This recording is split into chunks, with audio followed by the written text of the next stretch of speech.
નમસ્કાર દર્શક મિત્રો, આપણે નિહાળીશું સિટી લાઈન ન્યૂઝ ચેનલમાં આજના મુખ્ય સમાચારો। નેપાળ ભૂકંપમાંથી રાજકોટના પરિવાર હેમખેમ પરત। ખેલ મહાકુંભ સમર કોચિંગ કેમ્પનું ઉદ્ઘાટન કરતા મુખ્યમંત્રી। ભારતીય પ્રવાસી પરિષદનું મજબૂત સંગઠન લોન્ચિંગ। કોમ્પ્યુટર એજ્યુકેશન એસોસિએશન દ્વારા અમદાવાદમાં યોજાશે આઈટી એવોર્ડ નાઇટ। વલણ અને જમીનના ડખામાં હત્યા। રાજકોટમાં આરોગ્ય શાખાનો સપાટો। મેડિકલ વિદ્યાર્થીઓ અંગે તપાસ। રાજકોટ ખાતે કાળી ક્ષત્રિય સમાજ દ્વારા રેલી। સોજા હાઈસ્કૂલ ઉપક્રમે શૈક્ષણિક પ્રવાસ સહ સ્વચ્છતા અભિયાન। નેપાળના ભૂકંપમાંથી રાજકોટના પરિવાર હેમખેમ પરત। નેપાળમાં આવેલા ભૂકંપે ભારે તારાજી સર્જી છે। હજારો લોકો મોતના મુખમાં ધકેલાઈ ગયા છે। ત્યારે રાજકોટથી નૈનીતાલ અને ત્યાંથી નેપાળ ફરવા ગયેલા એક પરિવારે આ સમગ્ર ઘટના પોતાની નજરે જોઈ હતી અને તારાજી જોઈને આખું પરિવાર હેબતાઈ ગયું હતું। આ પરિવારે આજે ભારત સરકારની મદદથી રાજકોટ પરત પહોંચ્યું હતું અને તેઓએ સરકારનો ખૂબ ખૂબ આભાર માન્યો હતો। રાજકોટના યુનિવર્સિટી રોડ પર રહેતા હર્ષદભાઈ કાળાવાદરા, તેમની પત્ની રામેશ્વરી અને 10 વર્ષનું બાળક રજની મોજ મનાવવા માટે નૈનીતાલ ગયા હતા। સપરિવાર નૈનીતાલ ફર્યા બાદ નેપાળ ફરવા માટે પહોંચ્યા હતા અને ત્યાં તેઓ એક હોટલના 3જા ફ્લોર પર રોકાયા હતા। એ જ દિવસે ભૂકંપ આવ્યો હતો। ત્યારે આ પરિવાર બજારમાં ખરીદી કરવા માટે નીકળ્યો હતો અને ખરીદી કરી રહ્યા હતા ત્યારે અચાનક ભૂકંપ શરૂ થઈ જતા હતપ્રત બની ગયા હતા। જરા ધૂળતી હતી અને અફડાતફડી મચી ગયેલ માહોલ નજરે જોતા હેબતાઈ ગયા હતા। અનેક લોકોના મોતમાં ધકેલાતા આ પરિવાર જોયા હતા અને હવે તેઓ પણ જીવિત પરત રાજકોટ નહીં જઈ શકે તેવો નિર્ણય પણ કરી લીધો હતો। પરંતુ ભૂકંપે વિરામ લીધા બાદ સર્વત્ર દોડધામ મચી જવા પામી હતી। ભૂકંપ આવ્યો ત્યારે આ પરિવાર પશુપતિનાથ મંદિર નજીક જ હતા અને તેઓ પરત પોતાની હોટલે આવ્યા હતા। મહા મુસીબતે તેઓ હોટલમાંથી તેઓનો સામાન અને પોતાની આઈડી પ્રૂફ મેળવ્યા હતા। તેઓએ પણ પોતાના મુખમાં ધકેલાઈ જશે તેવો ભાસ આ પરિવારને થઈ ગયો હતો, જેથી તેઓએ પોતાની આઈડી પ્રૂફ મેળવી લીધા હતા અને ભયાનક માહોલ વચ્ચે તેઓ એરપોર્ટ ખાતે પહોંચ્યા હતા। પરંતુ 10 દિવસ સુધી ફ્લાઇટ સેવા બંધ રહેશે તેવું જાણવા મળતા હતાશ થઈ ગયા હતા। તેઓની ટિકિટ બુક હતી, તેના પૈસા પણ રિફંડ આપવામાં આવતા હતા। એરપોર્ટ ખાતે પણ વારંવાર થોડી વારના ભૂકંપના આંચકા આવતા હતા। ત્યાંના દ્રશ્યો જોઈને તેઓ કંપી ઉઠ્યા હતા। ત્યારબાદ ઇન્ડિયન એમ્બેસી દ્વારા ભારતીય નાગરિકોને ઇન્ડિયન એરફોર્સ દ્વારા ભારત પહોંચાડવાની જાહેરાત કરવામાં આવતા તેઓ રાહતનો શ્વાસ લીધો હતો અને ઇન્ડિયન એરફોર્સની મદદથી તેઓ પરત દિલ્હી અને ત્યાંથી રાજકોટ હેમખેમ પહોંચ્યા હતા। ખેલ મહાકુંભના સમર કોચિંગ કેમ્પનું ઉદ્ઘાટન કરતા મુખ્યમંત્રી। યુનિવર્સિટી કન્વેન્શન હોલમાં સોમવારે ખેલ મહાકુંભના સમર કેમ્પનું ઉદ્ઘાટન કરતા મુખ્યમંત્રી આનંદીબેન પટેલે જણાવ્યું હતું કે ગુજરાતના યુવાનો હવે ધીમે ધીમે દેશમાં જ નહીં પરંતુ આંતરરાષ્ટ્રીય ક્ષેત્રે ઝળકી રહ્યા છે। ત્યારે તેમને વિશેષ તાલીમ મળે તે માટે સમર કેમ્પનું આયોજન કરાયું છે। આપણા માટે એવું મહેણું હતું કે ગુજરાતીઓ દાળ ભાત ખાતા હોવાથી કશું કરી શકતા નથી, પરંતુ હવે એવું નથી। ગુજરાતના યુવાનોમાં અનેક પ્રકારની ટેલેન્ટ છે, શીખવાની ધગશ અને આગળ વધવાની ખુમારી પણ છે। ખેલ મહાકુંભમાં શ્રેષ્ઠ દેખાવ કરનારા રાજ્યના 28,000 રમતવીરો જે તે રમતના નિષ્ણાત કોચ પાસે 15 દિવસ સુધી સમર કેમ્પમાં યોજી વિશેષ તાલીમ અપાશે। આ જ રીતે રાજ્યના અન્ય શહેરોમાં પણ જુદા જુદા મંત્રીઓ દ્વારા સમર કેમ્પ ખુલ્લા મુકાયા હતા। વિદ્યાર્થીઓ, વિદ્યાર્થીનીઓ અને વાલીઓને સંબોધતા આનંદીબેને કહ્યું કે સમર કેમ્પ યોજવાનું નક્કી કર્યું ત્યારે મનમાં ડર હતો કે વેકેશનનો સમય છે, વિદ્યાર્થીઓ આવશે કે નહીં, પરંતુ 28,000 જેટલા વિદ્યાર્થીઓ સમર કેમ્પમાં આવવાની તૈયારી દર્શાવતા સરકારે મૂંઝવવું પડે તેવી પરિસ્થિતિ ઊભી થઈ છે। સરકાર માત્ર કરવા ખાતર આ કેમ્પનું આયોજન કરાયું છે તેવું નથી, પણ કેમ્પમાં આવતા સ્પોર્ટ્સના વિદ્યાર્થીઓને જે પ્રમાણે કેલરી અને ખોરાક જોઈએ તે પ્રમાણે મળે તેવી વ્યવસ્થા કરાઈ છે। આર્થિક સ્થિતિ સારી ન હોય તો કેટલાક વિદ્યાર્થીઓ ટેલેન્ટ હોવા છતાં આગળ વધી શકતા નથી। આવા યુવાનો માટે બજેટમાં ખાસ જોગવાઈ પણ કરવામાં આવી છે। રમતગમતને પ્રોત્સાહન આપવું હોય તો મેદાન જોઈએ। આ માટે વડાપ્રધાન મોદીનો બનાવવા માટે 20 કરોડની ગ્રાન્ટ આપી છે, જેમાંથી ઇન્ટરનેશનલ કક્ષાના મેદાન તૈયાર કરવામાં આવી રહ્યા છે। રમતગમત મંત્રી નાનુભાઈ વનાણીએ સમર કેમ્પની માહિતી આપી હતી। આપણા વિદ્યાર્થીઓ હવે દેશમાં તો ચમકે જ છે, પણ ઇન્ટરનેશનલ લેવલે પણ ચમકવા માંડ્યા છે। પણ નિર્ણય કર્યો વિદ્યાર્થી જેટલા પણ આવે એટલા વિદ્યાર્થીઓને કેમ્પમાં બોલાવીને એમને વિશેષ તાલીમ આપવાનું આયોજન કરવું જોઈએ। એ ડર અમારો જતો એટલા માટે રહ્યો કે 28,000 વિદ્યાર્થીઓએ સમર કેમ્પની અંદર આવવા માટેનું પોતાનું રજીસ્ટ્રેશન કરાવી દીધું। કક્ષાની જે તાલીમ આપવાની હોય એ જિલ્લા કક્ષાએ કરીએ, જિલ્લા કક્ષાના વિદ્યાર્થીઓને જે તાલીમ આપવાની હોય એ પણ બીજા જિલ્લાઓની અંદર કરીએ અને તાલુકા કક્ષાની અંદર જે વિદ્યાર્થીઓ રમ્યા છે એમને આપણે તાલુકા કક્ષાએ લાવીને એ વિદ્યાર્થીઓને તાલીમ આપીએ. એવી એક વાન પણ તૈયાર કરાવી છે, જે વાન તાલુકા પ્લેસ અને શાળા સુધી પહોંચશે અને જે વિદ્યાર્થીઓ રમત ગમતની અંદર ભાગ લેવા ઈચ્છતા હશે અને અત્યારે તમે પણ બધા એ તમારી ફિટનેસ ચેક કરશે અને એ પ્રમાણે ગાઈડ કરશે અને એના દ્વારા ગુજરાતના એક એક ખેલાડીનો અને ભવિષ્યની અંદર જેમને પણ આ પ્રવૃત્તિની અંદર ભાગીદાર બનવું હશે એમનો આ પ્રકારનો ટેસ્ટ કરી અને એને માર્ગદર્શન આપવાનું કામ રાજ્ય સરકાર તરફથી કરવામાં આવશે. અને બીજી બાજુ ખેલાડીઓને સાંઘિક રમતમાં હોય તો પણ એને મળે અને વ્યક્તિગત રમતની અંદર વિદ્યાર્થીઓ રમતા હોય તો એમને પણ આ પ્રકારની સહાય પ્રાપ્ત થાય. અને જે વિદ્યાર્થીઓને વિદેશની અંદર તાલીમ લેવા માટે જવું હોય તો એવા વિદ્યાર્થીઓને પણ વિદેશમાં તમામ ખર્ચ આપીને વિદેશમાં તાલીમ લેવા માટે પણ અત્યારે વિદ્યાર્થીઓનો ગઈ છે છોકરા છોકરીઓ વિદેશમાં ગયા.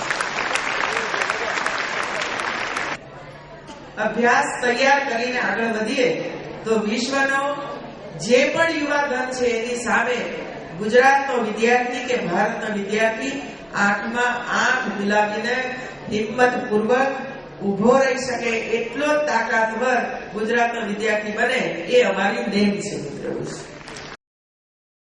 ભારતીય પ્રવાસી પરિષદનું મજબૂત સંગઠનનું લોન્ચિંગ. ભારત દેશની સાંસ્કૃતિક પરંપરા અતિથિ દેવો ભવના મજબૂત પાયાને નજરમાં રાખી દેશ અને વિવિધ પ્રાંતો કે શહેરમાં વસતા વાસી અને પ્રવાસીની એકતા આ ભાઈચારાને મજબૂત કરવાના પ્રયાસ રૂપે ભારતીય પ્રવાસી પરિષદ દેશભરમાં એક મજબૂત આકાર ધારણ કરી રહ્યું છે. ત્યારે આજ રોજ ભારતીય પ્રવાસી પરિષદની ગુજરાત પ્રદેશ કારોબારી અને ગુજરાતના ભિન્ન ભિન્ન શહેરોમાં વસતા વાસી પ્રવાસીના મજબૂત સંગઠનનું લોન્ચિંગ ભારતીય પ્રવાસી પરિષદના રાજ્ય અધ્યક્ષ ડોક્ટર અજય તિવારીના પ્રમુખ સ્થાને અમદાવાદના આત્મા ઓડિટોરિયમમાં યોજાયું હતું. જેમાં રાજ્યના અલગ અલગ ખૂણામાંથી વાસી પ્રવાસી અગ્રણીઓ, અમદાવાદ શહેરના પત્રકાર મિત્રોએ હાજરી આપી હતી. આ સમારંભમાં મુખ્ય અતિથિ તરીકે અમદાવાદ પશ્ચિમના સંસદ સભ્ય ડોક્ટર કિરીટ સોલંકી, પ્રવાસી ધારાસભ્ય શ્રી જગરૂપસિંહ રાજપૂત, જીટીપીએલના પ્રેસિડેન્ટ સાગર રાવ તથા રાષ્ટ્રીય મહામંત્રી શ્રી પંકજસિંહ ખાસ ઉપસ્થિત રહ્યા હતા. ગુજરાત કારોબારીની ઘોષણા રાષ્ટ્રીય અધ્યક્ષ અજય તિવારીએ આજ રોજ કરી હતી. જેમાં પ્રદેશ અધ્યક્ષ તરીકે શ્રી પવન મિશ્રા, પ્રદેશ મહામંત્રી તરીકે શ્રી પ્રકાશ યાદવ અને સુનિલ રાય, પ્રદેશ ઉપાધ્યક્ષ તરીકે સૌરભ જૈન તથા શ્રીમતી માધવી વ્યાસ અને પ્રદેશ મંત્રી તરીકે શ્રીધર મોરે, જિગ્નેશ મૌર્ય અને કુલદીપ જાડેજા રહેશે. ડોક્ટર તિવારીના જણાવ્યા મુજબ ગુજરાત પ્રદેશમાંથી હાલ રાષ્ટ્રીય કારોબારીમાં ડોક્ટર હિતેશ વ્યાસ તથા શ્રી અજય ભદોરિયા અને લલનસિંહનો સમાવેશ કરવામાં આવ્યો છે. આ ઉપરાંત પ્રદેશ કારોબારીમાં કચ્છના અગ્રણી તરુણા ચતુરાણી, ભાવનગરના શ્રી કુલદીપ જાડેજા, અમદાવાદના સુરજીત ચૌહાણ તથા અમિત શર્માનો સમાવેશ કરાયો છે. પ્રદેશ કારોબારીની ઘોષણા પહેલા ભારતીય પ્રવાસી પરિષદના રાજ્ય અધ્યક્ષ અજય તિવારી જણાવ્યું હતું કે આપણા દેશમાં જ્ઞાતિવાદ, પ્રાંતવાદ, ભાઈ ભતીજાવાદ અલગ અલગ જગ્યાએ જોવા મળે છે. તે બધાથી ઉપર સ્નેહ, પરંપરા, સંસ્કૃતિનો સંગમ કરીને વાસી કે પ્રવાસી દરેક વ્યક્તિનો ભાર છે. આપણે એકત્ર થઈને દેશને પ્રગતિના પંથે લઈ જવાનો છે. તે હેતુથી અતિથિ દેવ ભવના ભારતીય પરંપરાને ધ્યાનમાં લઈ ભારતીય પ્રવાસી પરિષદનું નિર્માણ થયું છે. આ સદભાવનાથી આજે ગુજરાત રાજ્યમાં ભારત પ્રવાસી પરિષદનો શુભારંભ થઈ રહ્યો છે. ત્યારે હું ખૂબ જ આનંદિત છું. કાર્યક્રમમાં ઉપસ્થિત મહાનુભાવોના અંતમાં ગુજરાત પ્રદેશ અધ્યક્ષ શ્રી પવન મસિયાએ આભાર વ્યક્ત કર્યો હતો. गुजरात में आके लोग बाहर से रहते हैं या बाहर गुजरात के लोग जाके रहते हैं, ऐसा भेदभाव क्यों? हम भारत में रहते हैं, भारत के किसी भी कोने में जाके रह सकते हैं. वही स्वतंत्रता जो हमें गुजरात में फील होती है वही हमें किसी दूसरे प्रदेश में भी फील होना चाहिए. जैसा मुझे गुजरात अपना घर लगता है वैसा ही मुझे उत्तर प्रदेश भी अपना घर लगना चाहिए, वैसा ही मुझे पंजाब, हरियाणा या कलकत्ता भी अपना घर लगना चाहिए.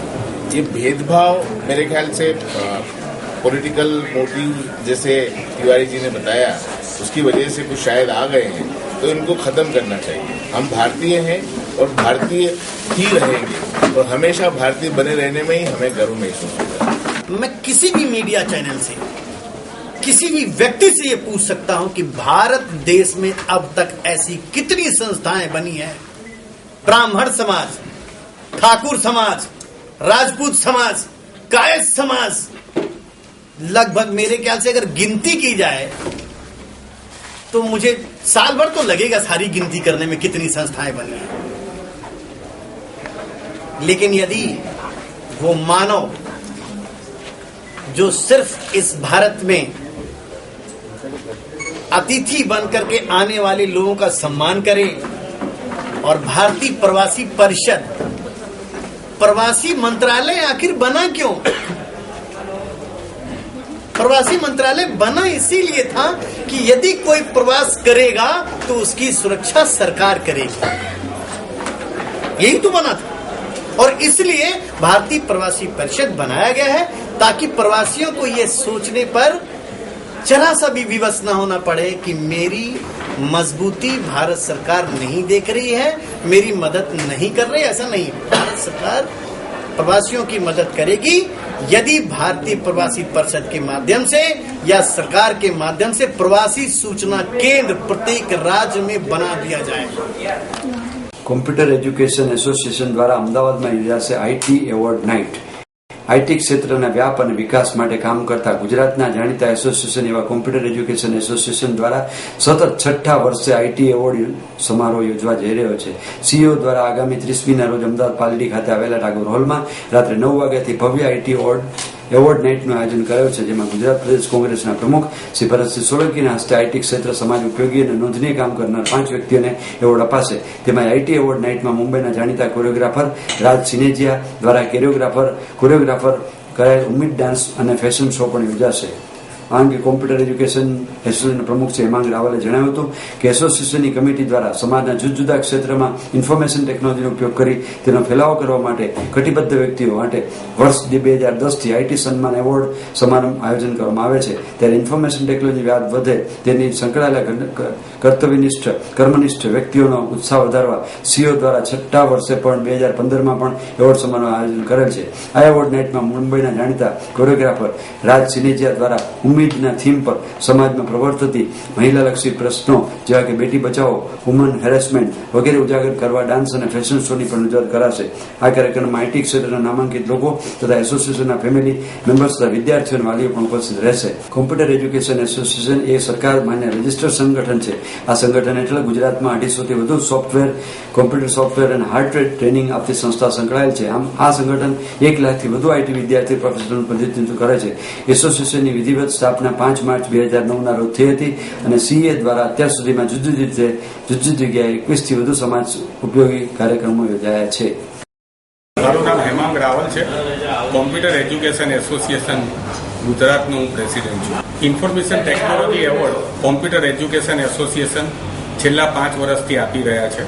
આની અંદર ગુજરાતની અંદર આઈટી ક્ષેત્રે જે કર્મઠ લોકો છે કે જેમણે આઈટી ક્ષેત્રની અંદર સેવા કરીને ગુજરાતનું નામ રોશન કરેલું છે તેવા 5 વ્યક્તિઓને અમે છેલ્લા 5 વર્ષથી આ એવોર્ડ આપીએ છીએ અને આ વર્ષે આ એવોર્ડ અમે અમદાવાદની અંદર ટાગોર હોલમાં 30મી તારીખે આપવાના છીએ। આ એવોર્ડ ફંક્શન એ ઇન્ટરનેટ દ્વારા સમગ્ર વિશ્વની અંદર લાઈવ થવાનું છે। અમારા ટોટલી આઈટી ક્ષેત્રે 250થી વધારે જે ક્લાસીસ છે કે જે આની અંદર મેમ્બર્સ છે તેના 1 લાખથી વધારે વિદ્યાર્થીઓ આ સંમેલનને અથવા આ પ્રોગ્રામને લાઈવ જોવાના છે। સાથે સાથે આ પ્રોગ્રામમાં અમારા મુખ્ય મહેમાન ગુજરાત પ્રદેશ કોંગ્રેસ સમિતિના શ્રી ભરતભાઈ સોલંકી પ્રેસિડેન્ટ સાહેબ પણ આવવાના છે।